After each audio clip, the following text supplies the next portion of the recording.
हाय, इससे पहले लेक्चर में हम लोगों ने यहाँ तक पढ़ा था, एक्चुअली हम लोगों ने पढ़ा था केस थर्ड तक कि when theta is equal to 90 degree होगा तो रिजल्टेंट जो है आपका रिजल्टेंट क्या होगा। तो रिजल्टेंट हमने क्या देखा था, एक्चुअली √a² प्लस b² होगा।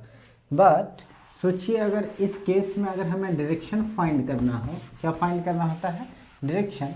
तो डायरेक्शन कैसे फाइंड करेंगे, एक्चुअली उस केस में जो रिजल्टेंट वेक्टर होगा उस रिजल्टेंट वेक्टर का डायरेक्शन कैसे फाइंड करेंगे। तो इस केस में मान लो कि ये वेक्टर ए है और अनदर वेक्टर मान लो ये क्या चीज़ है, बी है। तो आप जान रहे थे इन दोनों का जो रिजल्टेंट होगा, इन दोनों का रिजल्टेंट कितना हो जाएगा।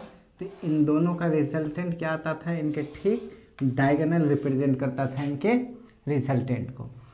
तो ये मान लो कि अपना क्या चीज़ है, रिजल्टेंट। ये बी है तो ये भी कितना हो जाएगा, ये हो जाएगा आपका बी। ये ए है तो ये भी क्या हो जाएगा, ए। और डायरेक्शन सेम ऑर्डर में फॉलो करेगा, जो इसके डायरेक्शन है वही इसका डायरेक्शन भी हो जाएगा, जो इसका डायरेक्शन है वो इसका डायरेक्शन। अब हम लोग यहाँ से परपेंडिकुलर ड्रॉ करो और ये हो जाएगा। अब देखिए ये वाली जो है, ये वाली वैल्यू कितनी होती थी, अगर ये पूरे होल कितना है थीटा और इसको बोल दे क्या चीज़, बीटा। तो ये वाला जो एंगल है ये एंगल कितना हो जाएगा, थीटा। और ये कितना हो जाएगा बताइए, बी साइन थीटा।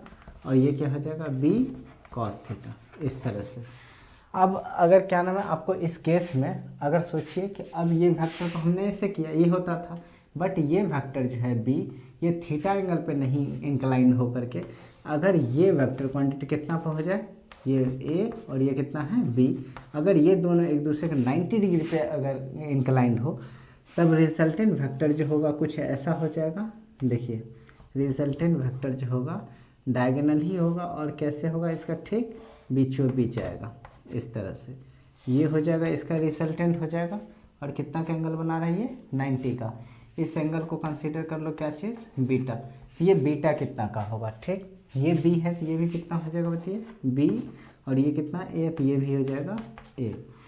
अब केस यहाँ आइए थर्ड में, उस केस में when two vectors are perpendicular to each other then you know that theta is equal to कितना डिग्री हो जाएगा, 90। एंड टेन बीटा चाहिए तो टेन बीटा क्या होता है बताइए, B into sine theta whole divided by A plus B cos theta, ये होता था। अब अगर आप थीटा 90 लेते हैं, थीटा कितना लेते हैं 90, कितना हो जाएगा बताइए, B sine 90 whole divided by A plus B cos 90। तो इस केस में टेन बीटा जो है वो क्या हो जाएगा बताइए, बी साइन 90 कितना होता है 1, तो बी इंटू 1 कितना हो जाएगा बी, एंड ये ए प्लस कॉस 90 कितना 0 इंटू बी 0 प्लस ए, फाइनल कितना हो जाएगा ए। तो उस केस में जब क्या नाम है एंगल कितना का फॉर्म होगा, 90 डिग्री का, तो आपका जो ये टेन बीटा आएगा वो कितना हो जाएगा बी बाय ए। तो बी अगर चाहिए, ये एंगल चाहिए बी, तो कितना लिखेंगे आप इसे बताइए, tan inverse B by A. वैसे भी इससे अगर आप देखेंगे तो B by A actually beta निकालना है, तो इसके लिए हम लोग क्या यूज़ करते हैं बताइए, टेन थीटा यूज़ करते हैं। तो टेन की जगह और बीटा की जगह बी यूज़ करेंगे। तो इसमें भी टेन बीटा कितना होता है बताइए, परपेंडिकुलर बाई बेस। परपेंडिकुलर कितना है यहाँ पर बी, अब बाई बेस कितना दे रखा है ए। तो इस हिसाब से भी अब डायरेक्टली राइट एंगल ट्रायंगल बना रहा है, इसलिए हमने क्या किया, ये डायरेक्टली रूल को अप्लाई कर दिया। तो इसलिए अगर क्या नाम है दोनों के बीच के वेक्टर ए और वेक्टर बी के बीच का एंगल 90 डिग्री हो तो आप क्या यूज़ कर सकते हैं, tan beta is equal directly B by A use कर सकते हैं डायरेक्शन फाइंड करने के लिए। Is that clear. अगर ये स्पेशल थर्ड सीख गए, केस जो है हम लोग कौन सा, अब नेक्स्ट जो केस है वो कौन सा है, केस नंबर फोर्थ क्या है सुनिए। फोर्थ है, सबसे पहले तो आप ये जान लो कोई भी टू वेक्टर्स फोर्थ केस कहता है हमारा कि केस फोर्थ, अगर कोई भी टू वेक्टर्स अगर अनइक्वल मैग्नीट्यूड का है, कोई भी two vectors if they are in unequal magnitude then their resultant that means their sum can never be 0। अगर दो वेक्टर मान लो कि ये रहा वेक्टर ए और ये रहा वेक्टर बी, और अगर इन दोनों का मैग्नीट्यूड यानी कि magnitude of vector A and does not equal to magnitude of vector B, तो इन दोनों का जो सम है वो सम कभी भी जीरो नहीं होगा, याद रखेंगे। Their resultant, that mean their resultant never becomes zero. If two vectors are of unequal magnitudes then their resultant can not be zero. ये था fourth case. And now case number 5 की अगर हम बात करें तो केस 5 हमें ये सिखाता है कि जस्ट थिंक केस 5, ऐसे सोचो कि हमारा जो रिजल्टेंट आता था, ये रिजल्टेंट मैक्स कब होगा, दैट मीन्स मैक्सिमम कब होगा, एंड वो जो रिजल्टेंट था वो रिजल्टेंट मिनिमम कब होगा। रिजल्टेंट मैक्सिमम कब होगा और रिजल्टेंट मिनिमम कब होगा। तो हम लोग जानते हैं रिजल्टेंट का जो फॉर्मूला होता है वो कितना होता है। रिजल्टेंट जो हम लोग यूज़ करते हैं, किस फार्मूला से यूज़ करते हैं, वो करते हैं a² plus b² plus 2ab cos theta. हम लोग ऑलवेज कोई भी जो दो वेक्टर क्वांटिटीज होते हैं उन दोनों वेक्टर क्वांटिटी का जो रिजल्टेंट फाइंड करते हैं with the help of this formula. इस फार्मूला से हम लोग क्या करते हैं, किसी भी टू वेक्टर क्वांटिटीज के रिजल्टेंट को फाइंड करते हैं। अब आपको सीखना ये है कि ये जो रिजल्टेंट है ये रिजल्टेंट मैक्सिमाइज कब होगा और ये रिजल्टेंट मिनिमाइज कब होगा। तो सबसे पहले बताइए, जब आपको रिजल्टेंट, जब वेक्टर ए और बी गिवन होगा तो इस केस में एक्चुअली ये ए जो है एक्चुअली ए वेक्टर ए का मोड का स्क्वायर है और बी जो है एक्चुअली वेक्टर बी के मोड का स्क्वायर है। और ये जो ए है, इस ए का भी मतलब है mod of A and mod of B. तो इस अगर वेक्टर ए या बी वो चाहे पॉजिटिव गिवन हो या फिर नेगेटिव गिवन हो, इस बात पे ये तो गिवन रहेगा। अब इन दोनों के वैल्यू गिवन होने के बाद ये आर मैक्सिमम कब होगा और मिनिमम को कब होगा, ये हमें सोचना है। तो इसके लिए क्या करते हैं हम कि अगर ये ऐसा, अगर आपको लगता है कि इस पर भी तो डिपेंड कर सकता है, ये तो ऑलरेडी आपको गिवन होगा। अगर पॉजिटिव होगा मतलब अपोजिट डायरेक्शन में वर्क कर रहे हैं और उससे फ़र्क फिर भी नहीं पड़ेगा, क्योंकि इसका देखिए एस मोड लेंगे तो ऑलरेडी नेगेटिव है तो पॉजिटिव बना देगा। तो इन दोनों के ये जो वैल्यू है ए और B, when two vectors A और बी आर गिवन, देन आपके इस ए और बी की वैल्यू जब गिवन रहेगा तो वो वैल्यू पे ये जो रिजल्टेंट है उसके गिवन ए और बी के जो गिवन वैल्यूज़ होंगे उसके गिवन वैल्यूज़ पर जो है ये आर जो है कब मैक्सिमम होगा और मिनिमम होगा। तो ये आर इन दोनों वैल्यू वेक्टर ए और वेक्टर बी के जो मैग्नीट्यूड होगा उनकी जो गिवन वैल्यूज़ होंगी उन पे आर मैक्सिमम कब होगा और कैसे। तो ये डिपेंड करता है किस पे, ये एंगल थीटा पर। किस पे, थीटा, क्योंकि थीटा भी एक फैक्टर है जो आपके इसके वैल्यू को क्या कर सकता है, चेंज कर सकता है। क्यों, क्योंकि अगर जीरो हुआ तो बताइए ये ए प्लस बी का होल स्क्वायर हो जाएगा, जो ऑलरेडी हम लोग फर्स्ट केस में कंसिडर किए पढ़ चुके हैं। और अगर ये थीटा 180 हो गया तो सोचिए यहाँ पर एक्चुअली प्लस की जगह माइनस हो जाएगा। तो जब ए और बी के मैग्नीट्यूड्स गिवन होंगे तो रिजल्टेंट जो है मैक्सिमम होगा या मिनिमम, ये किस पे डिपेंड करता है, थीटा पे। किस पे डिपेंड करता है, थीटा पे, क्योंकि थीटा फिर डिसाइड करेगा कि आपकी आर जो है यानी कि रिजल्टेंट जो है वो मैक्सिमम आएगा या फिर मिनिमम आएगा। यानी कि अगर हमें इसका मैक्सिमम फाइंड करना है वैल्यू या मिनिमम फाइंड करना है तो हमें सबसे पहले ये पता करना पड़ेगा कि ये जो थीटा है यानी कि कॉस थीटा, ये कब मैक्सिमम होता है और कब मिनिमम होता है। तो आपको पता होना चाहिए ये जो कॉस थीटा है, कॉस थीटा का जो रेंज होता है वो ऑलरेडी स्टडी कर चुके होंगे आप कि कॉस थीटा जो है, कॉस थीटा का रेंज क्या होता है बताइए, ये ग्रेटर देन और इक्वल टू -1 होता है एंड लेस देन और इक्वल टू कितना होता है, 1 होता है। इसका मतलब है कॉस थीटा की जो मैक्सिमम वैल्यू होती है वो कितनी होती है बताइए, लेस देन और इक्वल टू व्हाट, 1। इसका मतलब ये जो कॉस थीटा की मैक्सिमम वैल्यू कितनी हो सकती है, 1। और ये एक्चुअली ये -1 से क्या होता है, ऑलवेज ग्रेटर होता है। मतलब मिनिमम वैल्यू इसकी कितनी हो सकती है, -1। -1 से ये लेस नहीं हो सकता। इससे ग्रेटर है मतलब इससे ग्रेटर ही होगा, इससे लेस नहीं हो सकता। और इससे लेस है मतलब इससे ग्रेटर नहीं हो सकता, ऑलवेज इससे क्या होगा, लेस होगा। मतलब मैक्सिमम कितना होगा, 1। यानी कि ये जो कॉस थीटा है, cos theta will B maximum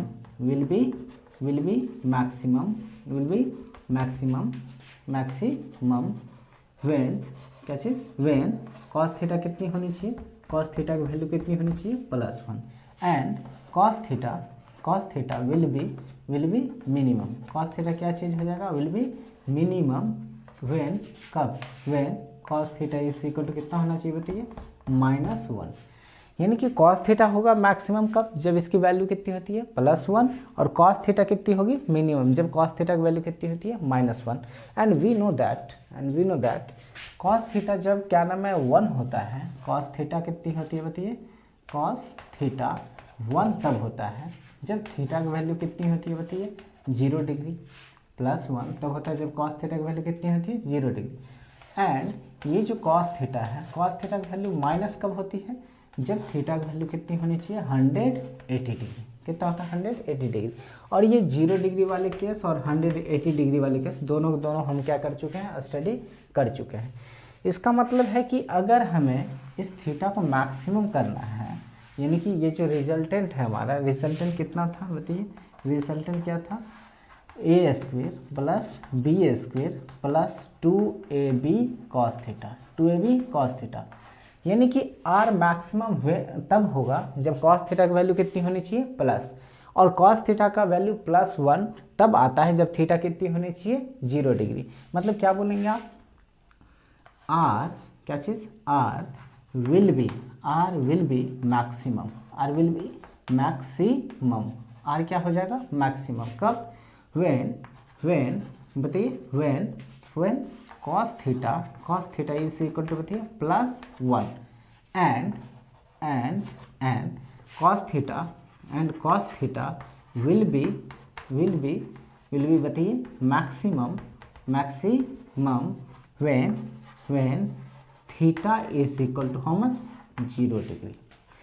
are तभी मैक्सिमम हो सकता है जब cos थीटा इक्वल टू +1 हो, और cos थीटा तभी मैक्सिमम होता है जब थीटा की वैल्यू कितनी होनी चाहिए 0 डिग्री। और आप अच्छी तरह से जानते हो कि जब आप ऑलरेडी केस फर्स्ट में पढ़ चुके हो कि when क्या चीज़, when theta is equal to 0 degree, जब थीटा 0 होती है तो बताइए आर की जो वैल्यू होती है, आर की वैल्यू कितनी होती है बताइए, वेक्टर ए, यानी कि vector A plus vector B, क्या यही चीज़ होता है आर मैक्स।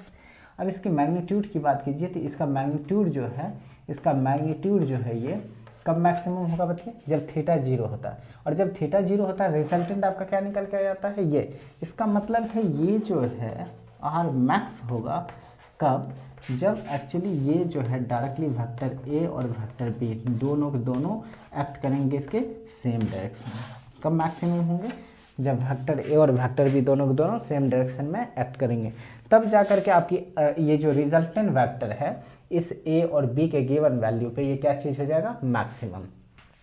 ये तो मैक्सिमम समझ में आ गया। यानी कि अगर हम लोग क्या नाम रिजल्टेंट वेक्टर के मैक्सिमम को अगर आर मैक्स से डिनोट करें तो आर मैक्स विल कब होगा बताइए, जब आपके पास ए प्लस क्या चीज़ आ जाएगा बी, तब ये हो जाएगा मैक्सिमम। ठीक, अब मिनिमम की बात करें तो मिनिमम सिमिलरली आपने क्या देखा कि आर थीटा, ये जो रिजल्टेंट है at the given value of A and B, R will be minimum when cos theta will be minimum, and cos theta will be minimum when theta is equal to 180 degree. और इस case को भी आप already study कर चुके हैं, जब आपका थीटा 180 होगा उस समय आपका जो रिजल्टेंट है वो क्या चीज़ हो जाएगा मिनिमम, क्या हो जाएगा आपका resultant minimize at the certain given value of A and B. और आर मिनिमम जब थीटा 180 डिग्री था तो आपका रिजल्टेंट जो फाइंड आउट होकर आ रहा था वो कितना हो रहा था बताइए ए माइनस बी। यानी कि आर मिनिमम होगा आपका कब, जब ए माइनस बी होगा। और ए माइनस बी कब होगा, जब कॉस थीटा की वैल्यू कितनी हो जाएगी -1।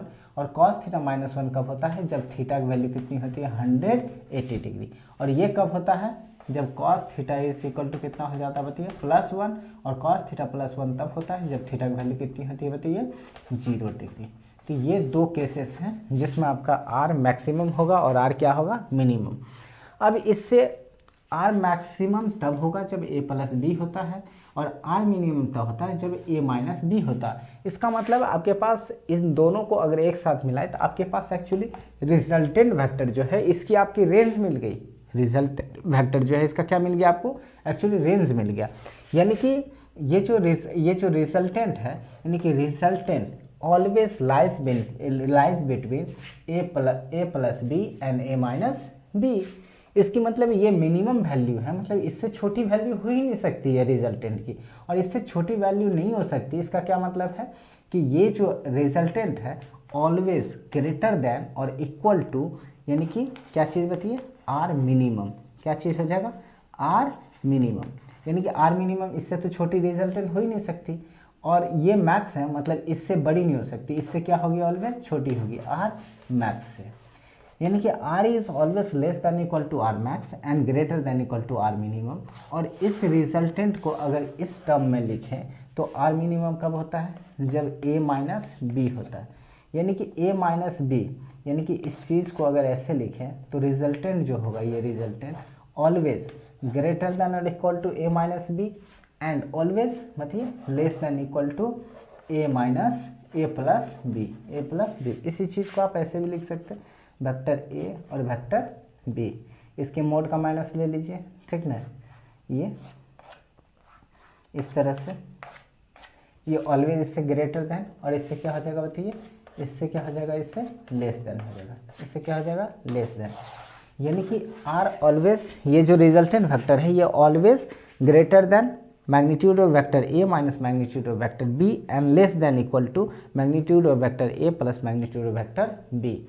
यानी कि किसी भी कोई भी जो दो वेक्टर गिवन है ए और बी, तो उस दोनों के गिवन वैल्यू पे आर की वैल्यू मैक्सिमम होगी जब ये थीटा कितना 0 डिग्री, और ये आर की वैल्यू कितनी होगी, मिनिमम होगी जब थीटा कितना होगा 180 डिग्री।